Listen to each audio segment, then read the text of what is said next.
So here's an example of a story coming out of the Middle East, the Israel-Gaza conflict, where there's been news come out today from both Hamas and the IDF, and I would suggest you can't take either of them as gospel because they're both saying the opposite thing. But I want to speak to this because how do I word this without having people get offline now and not hear the full explanation when I say it doesn't matter if Hamas even was using the hospital as a base. I'll explain more about that shortly as to why I think that.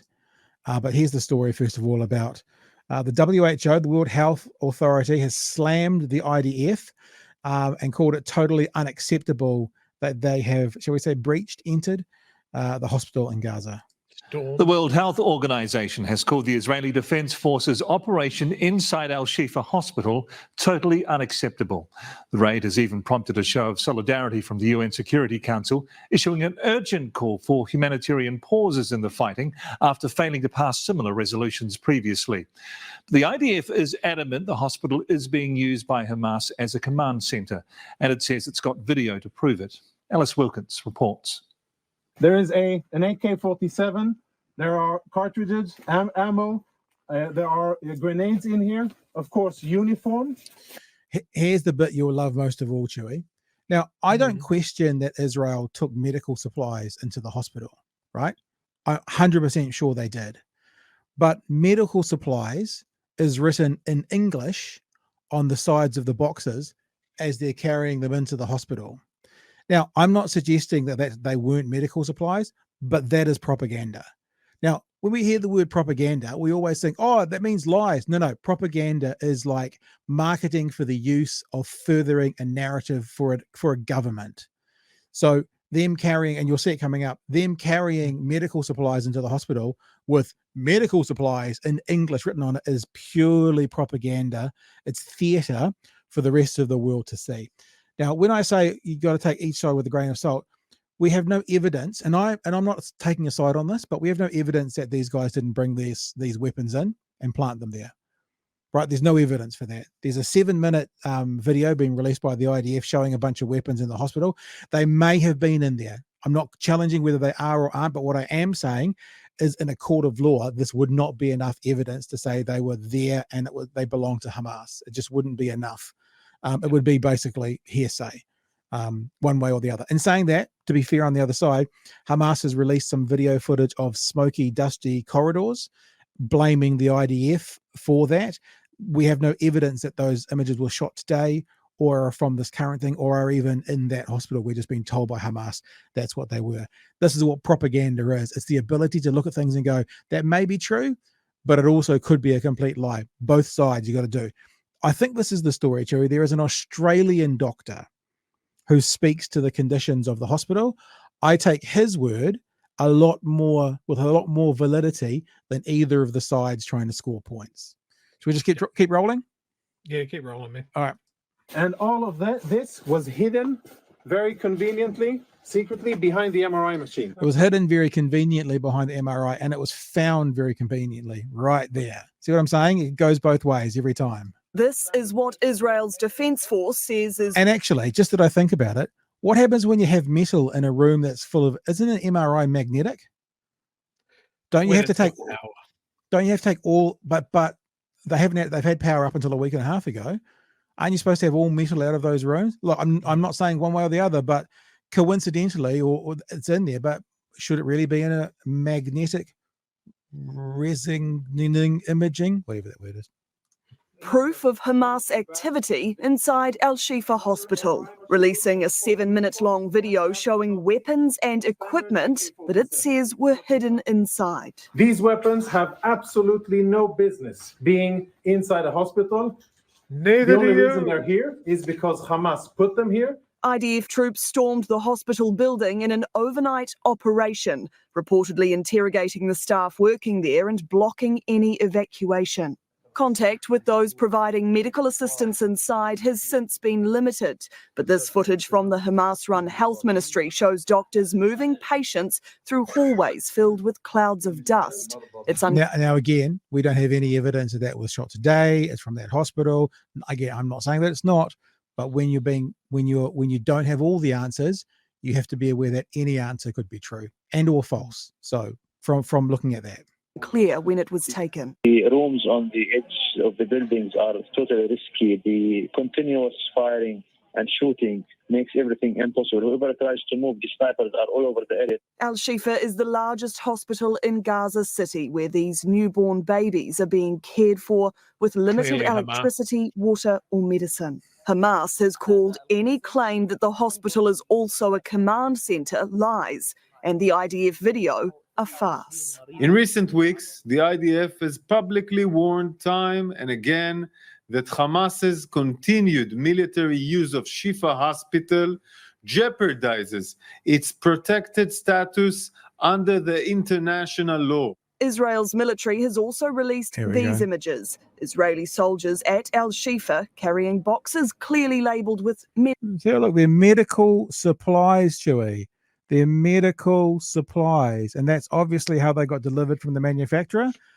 Because if anyone was confused when they got delivered into wherever they landed on which port, they had to know that they, in English, had medical supplies written on the side medical of them. supplies in English. But regardless, raiding a hospital has drawn condemnation. Israel's military incursion into Al Shifa Hospital in Gaza City is totally unacceptable. Hospitals are not battlegrounds. We've been working around the clock in the hospital, and our medical staff have seen absolutely no evidence of Hamas using the hospital as a military headquarters. But the IDF says... Now, I don't know about you, Chewy. Again, everything with a grain of salt, but a foreign national, an Australian, an independent voice, I would give that a little bit more weight than the two sides who are trying to win the propaganda battle as well. Doesn't mean he's right.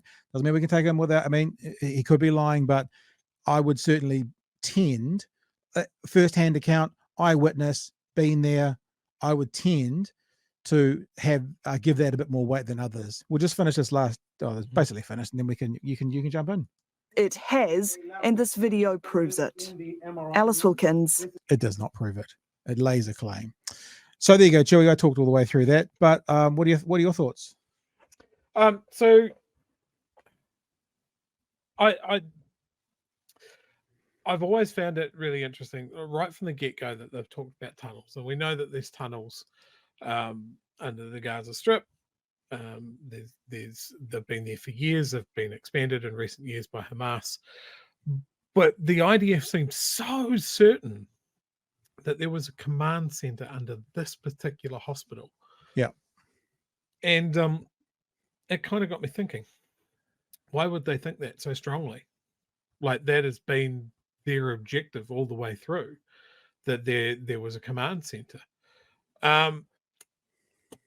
So I found this. The reason that they think there's a command center there, or the reason that they know that there is one there, is that they built it. Oh. They built it when they extended that hospital in the early to mid 80s. They built a reinforced concrete bunker underneath that was going to be storage and a protected operating theatre. So that they've always known that there's something there because they built it. Obviously, this is one man on Twitter's opinion. So you've got to check, right? And again, this story goes through what IDF have said, some of the images that they've put forward, and then just basically said, yes, the IDF built that bunker. So, I mean, that's why they're so sure about it. We don't know whether Hamas were using it as a command center or something like that, but surely in this case, where you clearly had the hospital being used as a hospital, that there's foreign nationals there, Doctors Without Borders and UN workers and that sort of thing there, I don't see why they saw the need to raid it And their, as you said, their propaganda of like, here's some weapons that we found. They could have been left there by wounded fighters as well. You know, again, it isn't an open and shut case. I saw an IDF, it might have even been that same guy actually, going through, and he showed a chart on the wall and said, look here, this is a roster of guards. And then in the comments, someone said, it's not, it's days of the week written in Arabic. Hmm. It's a nurse's roster. Mm. It's not a roster for guards. All of the stuff that they're showing up as really clear cut case is not. You would tear it apart in any sort of legal framework. And as you've said, this is not saying that I believe what Hamas is putting out as well, but it just plays into their hands to send troops into a hospital. That's just a gimme. Yeah. The reason I think that it doesn't matter if Hamas are in there is there's no like addendum to the war crime, right? Mm. And what the IDF representative was saying, it is at risk of, you know, its hospital status. There's nothing in war crimes that says, oh, you can't bomb it unless these criteria, and then go for it. The point is you can't bomb it. So it doesn't matter, be it right or wrong, you know, and look, no supporter of Hamas, obviously, but it doesn't matter if they're there. That doesn't mean Israel has carte blanche to bomb it when we know that there's civilians in there, and we know that there's civilians in there who need a hospital.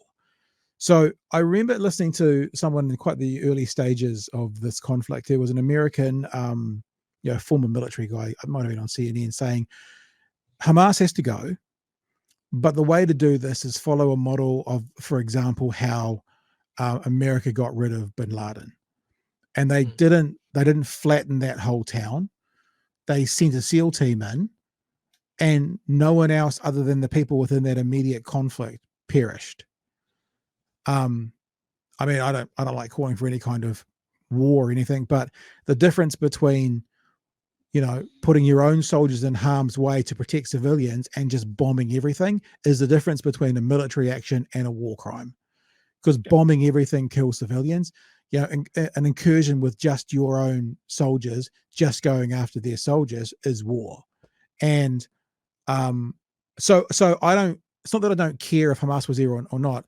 I'm saying it's irrelevant to the serious nature of the crimes against humanity. It's irrelevant whether Hamas were there or not, because they're still killing civilians with missiles, and they're. I mean, I'm sure they could have breached the hospital and, you know, moved away from the doctors and nurses and searched the hospital to find people and find the bunker. I don't think you're going to get many nurses or doctors picking up AK-47s and fighting back. But that's what it comes down to me. It's not like, oh, you know, it's a war crime to shoot an ambulance unless you think it's wearing spinners on it, because spinners are so 1990. We've got to get rid of all those straight away. You know, there's no addendum. You just can't. You're not allowed to. It's against the law. It's against world law, literally. Joey? I mean, I've mentioned this before, that Israel's military has the capability of being incredibly surgical. They have all of the top stuff, you know, the ability to sling missiles and bombs through someone's chimney. You know, they've got drones, they've got surveillance. You can't tell me that they're not leveraging, like, it's a choice, right? They've decided that they needed an instant, overwhelming overmatch, an overkill of firepower now that is just anger. It is not what they've proven before, which is that they can be incredibly surgical. They can bide their time. They can wait for the right moment. They'll take out exactly who they need to. Those are two things that cannot exist in the same way. And I think when you look at the horrible term, the bycatch here, the amount of civilians that have copped it instead of the actual fighters and the people responsible for the Hamas attack on the 7th. Yeah, they're fucked up. They're fucked up. And I know the news cycle is going to move on, and I know that some people have made up their mind and they've picked a side and that sort of thing. But this is so egregious and so over the top that it deserves to not be forgotten. We cannot let Israel off the hook for just going berserker on the whole thing. Yeah. I don't know. It's going to be a tough one to figure out in the long run, but I heard Bernie Sanders talking today, darling of the progressives, talking about the idea about a ceasefire, that Israel can't necessarily do a ceasefire because Hamas won't stop, but there should be a humanitarian gap, which I guess is the middle ground, which it sounds like what they're talking about today. Israel has offered Hamas, I think, has offered like some hostages back for some hostages in Israel and a humanitarian stop. And now it's up to Israel whether they'll receive that or take that into agree to it or not. Well, I guess we'll see. And what we've heard from Netanyahu so far is absolutely no way, no how are we going to offer any kind of ceasefire. So, I think it was 50 or so hostages plus some hostages back in a humanitarian break. We'll see. We'll see what happens.